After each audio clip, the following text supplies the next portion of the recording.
You ask Tiger to solve. This deals with linear equations with one unknown. The final result is h equals 1 over 9. Let's solve it step by step. Group all constants on the right side of the equation. Add 1 over 3 to both sides. Combine the fractions. Combine the numerators.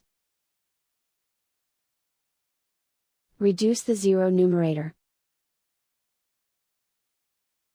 Simplify the arithmetic.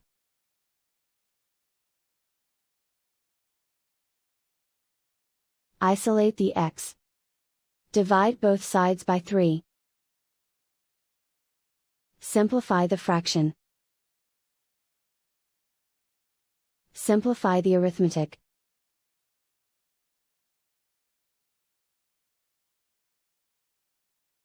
And so the final result is h equals 1 over 9.